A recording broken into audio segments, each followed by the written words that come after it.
بسم الله الرحمن الرحيم আমার মা বোনেরা আমার মুসলমান দিনের জন্য সাহাবায়ে কেরাম কুরবানি করেছেন। সাহাবায়ে কেরাম দিনের জন্য আমার রাসূলের জন্য কুরবানি করেছেন।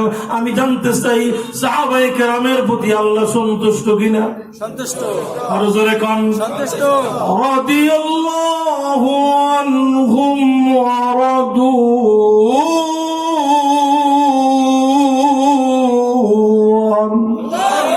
আল্লাহ রাব্বুল আলামিন বলেন আমার নবীর সাহাবায়ে কেরামের প্রতি আমি আল্লাহ সন্তুষ্ট।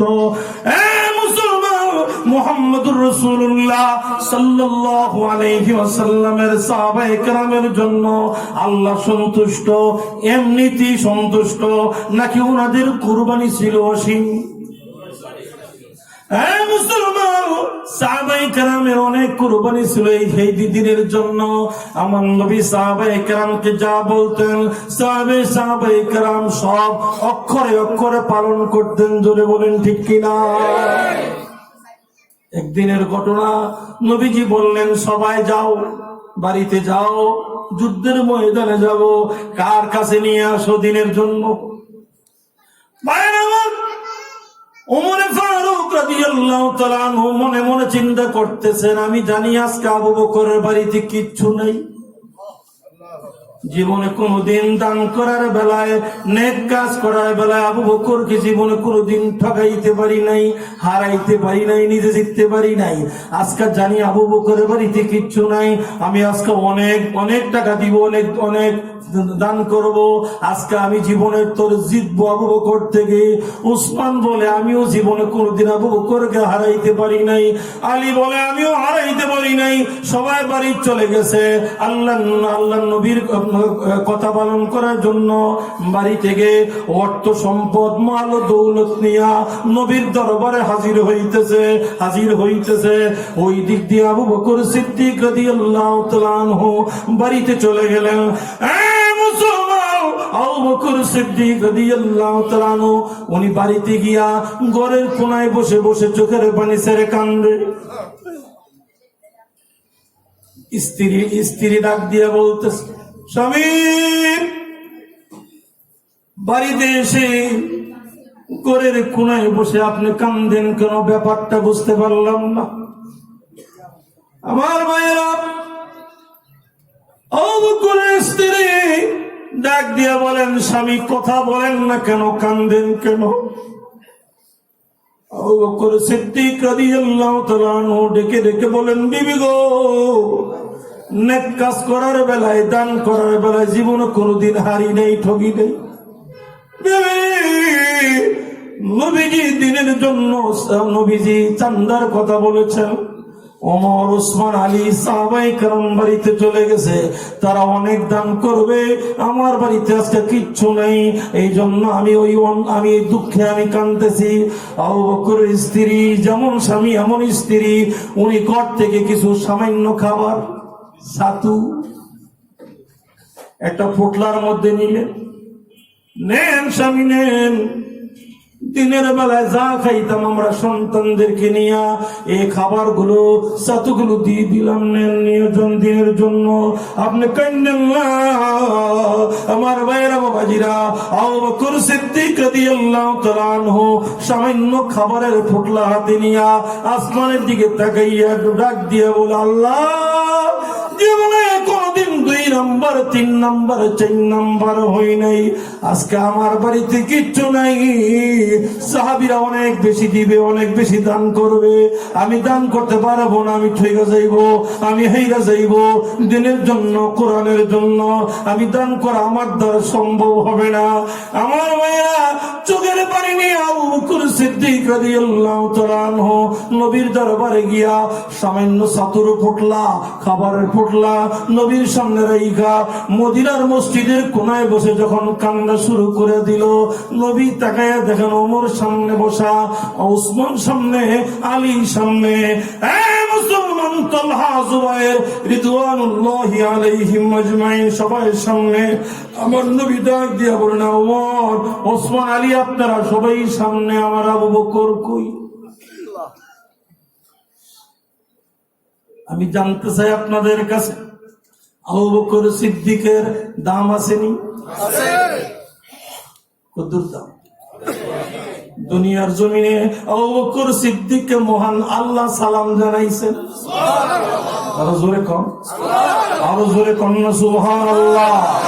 আবু বকর সিদ্দিককে দুনিয়াতে সালাম জানাইছেন কে? যদি আপনাদের এলাকার যিনি মেয়র সাহেব আছে, উনি যদি আপনাদের কোন ব্যক্তিকে সালাম জানায় বাড়ির থেকে, কারণ কোন ব্যক্তি দিয়া দেখবেন হ্যার পাওয়ার কত ফুললে ফুটবল হয়ে যাব। কথা হয় না, আরো জোরে কোন ঠিক নেই? আপনাদের এলাকার এমপি সাহেব যদি কোন ব্যক্তিকে সালাম পাঠায়, কি বলেন, হ্যাঁ ঠেলায় মহল্লায় থাকা কঠিন আছে। আরো জোরে কোন ঠিক নেই?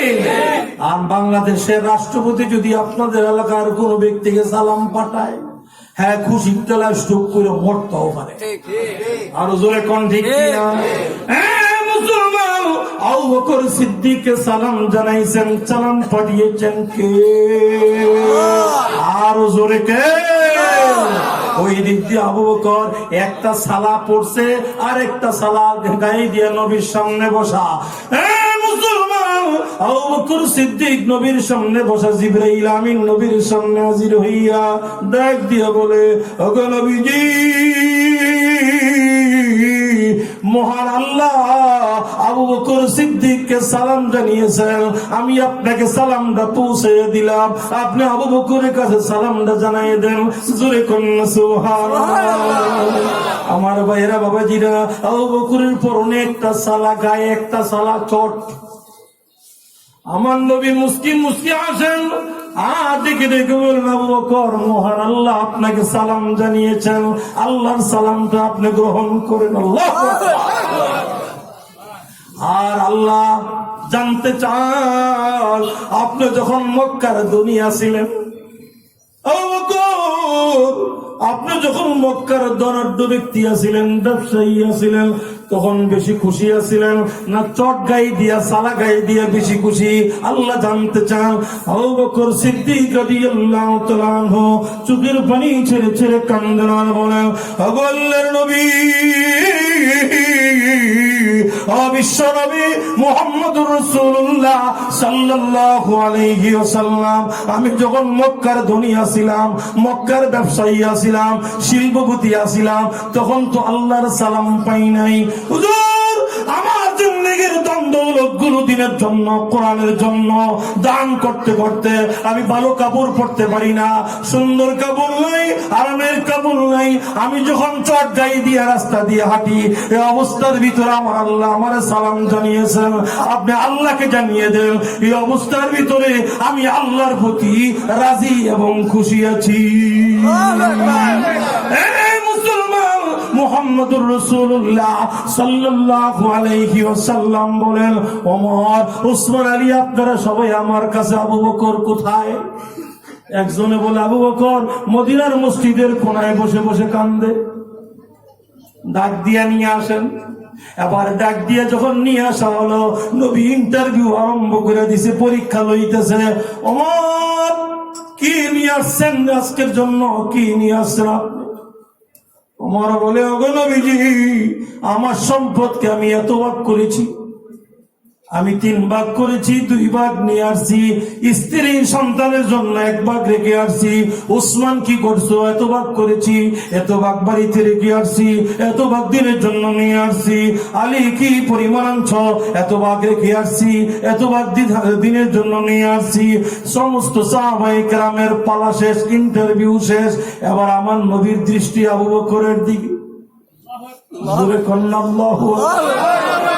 নবী তাকায় দেখেন আবু বকর নিচের দিকে মাথা দিয়ে কান্দে।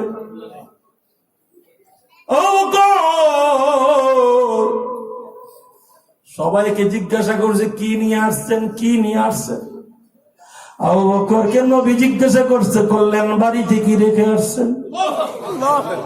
সবার পরীক্ষার প্রশ্নের ধরন একটা, আবু বকরের পরীক্ষার প্রশ্নের ধরন আরেকটা। সবাইকে জিজ্ঞাসা করছে, কি পরিমাণ আনছো, কি পরিমাণ আনছো? এবার আবু বকর ইন্টারভিউ নেওয়া আরম্ভ করে দিয়েছে। আবু বকর বাড়িতে কি পরিমাণ রেখে আসতেন স্ত্রী সন্তানের জন্য? আবু বকর চোখের পানি ছেড়ে ছেড়ে কান্দেন আর বলেন, আল্লাহর নবী গো, ও বিশ্ব নবী, ও মুহাম্মদুর রাসূলুল্লাহ সাল্লাল্লাহু আলাইহি ওয়াসাল্লাম, আমার বাড়িওয়ালাদের জন্য আমার আল্লাহ এবং আমার রাসূলকে রেখে আসি। সুবহানাল্লাহ, তাকবীর, আল্লাহু আকবার, নারায়ে তাকবীর, আল্লাহু আকবার। আজকের ইসলামী জলসা, নারায়ে তাকবীর, আল্লাহু আকবার। আমার ভাইয়েরা, বাবাজিরা, পর্দা নিশির আমার মা বোনেরা, আবু বকর সিদ্দিক রাদিয়াল্লাহু তাআলা আনহু বেশি আনছেন না কম আনছেন? বাস্তবে যদিও দেখা যায় কম আনছেন, কিন্তু নবী বললেন বাড়িতে কি রেখে আসছেন?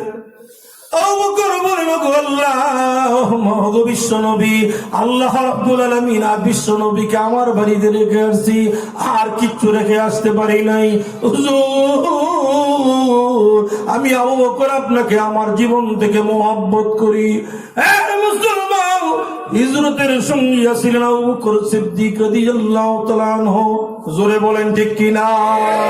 নবীর পিছনে পিছনে যান আবু বকর, একবার ডান দিকে যায়, আরেকবার বাম দিকে, আরেকবার সামনে, আরেকবার পিছনে। নবীজি ডাক দিয়ে বলেন, আবু বকর এমন করেন কেন? একদিকে যান না কেন? একবার আমার ডান দিকে যান কেন? একবার সামনে কেন? একবার বাম দিকে কেন? পিছনে কেন? ঘুরেন কেন? ঘুরেন কেন? মুসলমান, আবু বকর সিদ্দিক রাদিয়াল্লাহু তাআলা আনহু ডেকে ডেকে বলেন, ওগো নবীজি, আমি একদিকে গেলে আমার ভয় লাগে, আরেক দিক থেকে কেউ না জানি আমার নবীকে আক্রমণ করে। হুজুর,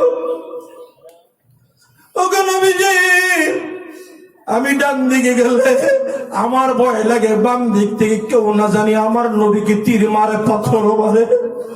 আমি আবু বকর আল্লাহর সাথে ওয়াদা করেছি, আমি আবু বকর জিন্দা থাকতে আমার নবীর গায়ে আঘাত লাগিয়ে দিব না। আমি দৌড়ে বাম দিকে যাই, আবার ভয় লাগে পিছন দিক থেকে কেউ না জানি আমার নবীকে আক্রমণ করে। আমি পিছনের দিকে যাই, আবার ভয় লাগে সামনের দিক থেকে কেউ না জানি আমার নবীকে আক্রমণ করে। আমার বাবাজিরা নিজের জিন্দেগি, নিজের জীবনটাকে নবীর জন্য অক্ষ করে দিয়েছেন আবু বকর সিদ্দিক। আমি জানতে চাই, মাল দিয়েছেন, সম্পদ দিয়েছেন নবীর জন্য, দিনের জন্য, নাকি নিজের জীবনটা অক্ষ করে দিয়েছে? শেষ কথা আমি লম্বা করব না, তাফসীরে নূরুল কোরআনের মধ্যে উল্লেখ করা হয়েছে, আল্লাহ নবী দুনিয়ার জমিন থেকে বিদায় হওয়ার 2 মাস 2 বছর কয়েকদিন পরে আবু বকর সিদ্দিক দুনিয়ার জমিন থেকে বিদায় নেবেন, মৃত্যুবরণ করবে। আবার ওমর, ওসমান, আলী, তলহা, জুবাইর সমস্ত সাহাবায়ে কেরামদেরকে সামনে লইয়া আবু বকর 2টা ওয়াজ করলেন, 2টা নসিহত করলেন, 2টা ওসিয়ত করলেন। একটা ওসিয়ত হলো, আমি আবু বকরের ঘরের মধ্যে একটা আমার ওযু করার বদনা আছে। আবু বকর বলল, এই বদনাটা আমার টাকার কিনা না, এটা রাষ্ট্রের টাকার কিনা। ওসমান, আলী, আমার ঘরের ভিতরে আমার একটা মুশকিজা আছে, গুট্টে আছে, পাত্র আছে, ভাণ্ড আছে, যেটা দিয়ে আমি ওযু করি, এটা আমার টাকার কিনা না, রাষ্ট্রীয় টাকার কিনা। সাহাবীরা, আমার ইন্তেকালের পরে, আমার জানাজার আগে, দফন কামনের আগে এই বদনাটা, মুশকিজরা আমার ঘর থেকে সরাইয়া পরবর্তী রাষ্ট্রপতির ঘরে নিয়ে যাইবা। বুঝতেছেন নি কথা? 2 নম্বরের ওসিয়ত হলো, নবীর সাহাবীরা, আমি আবু বকর কি জানাজার নামাজ পড়ার পরে আমার খাটিয়াটা, আমার খাটখানা নবীজির রওজার কিনারে রাইখা নবীজির রওজার দিকে তাকাইয়া প্রশ্ন করবা, ওগো নবী, আপনি পারমিশন দিলে আপনার সঙ্গে আবু বকরকে কবরস্থ করব, কবর দিয়ে দিব। আপনি পারমিশন না দিলে জান্নাতুল বাকিতে নিয়ে যাব, গুরুস্থানে কবর দিব। নবী পারমিশন দিলে নবীর সঙ্গে আমাকে কবরস্থ করে দিও, পারমিশন না দিলে জান্নাতুল বাকিতে গুরুস্থানে আমাকে নিয়ে যাইবা। কত বড় মর্যাদা আবু বকর, এটা বুঝাইবার আমার উদ্দেশ্য। আমার ওসিয়ত করে কয়েকদিন পরে যখন আবু বকর দুনিয়া থেকে বিদায় নিয়ে নিলেন, আবার হাজার হাজার সাহাবায়ে কেরাম সমস্ত মদিনার সাহাবীরা একত্রিত হয়ে গেল। এবার ওনার শেষ সময়ের জীবনের অন্তিম সময়ের ওসিয়ত পালন করার জন্য ওনার মুশকিজাদা ওনার উযু করার বান্ডটা নিয়া পরবর্তী খলিফার উনি আবু ওমর ফারুক রাদিয়াল্লাহু তাআলা যখন হলেন ওনার বাড়িতে নিয়ে গেলেন। এবার 2 নাম্বার ওসিয়তের বালা জানাজা খতম করে লাশ খানা খাটিয়া খানা নবীজির রওজার কিনারে দিকে নিয়ে রওনা দিয়েছে। হাজার হাজার সাহাবী পরবর্তী ঘটনা দেখার জন্য পাগল পারা হইয়া নবীজির রওজার কিনারে যখন রওনা দিলেন, হাতখানা যখন নবীজির রওজার কিনারে রাখলেন, আর একজনে প্রশ্ন করলেন, ওগো আল্লাহর নবী, ও মুহাম্মদুর রাসূলুল্লাহ সাল্লাল্লাহু আলাইহি ওয়াসাল্লাম, আপনি সবচেয়ে প্রিয় সাহাবীকে, আপনি সবচেয়ে মহব্বতের সাহাবীকে নিয়ে আসছি, আপনি অনুমতি দিলে আপনার সঙ্গে ওনাকে কবরস্থ করব, আপনার রওজা শরীফের সঙ্গে ওনাকে কবর দিয়ে দিব। আপনি অনুমতি না দিলে গুরুস্থানে নিয়ে ওনাকে কবরস্থ করব। আমার ভাইয়েরা, এই প্রশ্ন করার সঙ্গে সঙ্গে নবীজির রওজা শরীফ থেকে আওয়াজ আসলো। নবী ডাক দিয়ে বলেন, দেরি করবি না। দুনিয়াতে আমি যখন ছিলাম আবু বকর ছিল আমার দুনিয়ার সঙ্গী, এখন থেকে আবু বকর হবে আমার রওজা শরীফের সঙ্গী, এখন থেকে হবে আবু বকর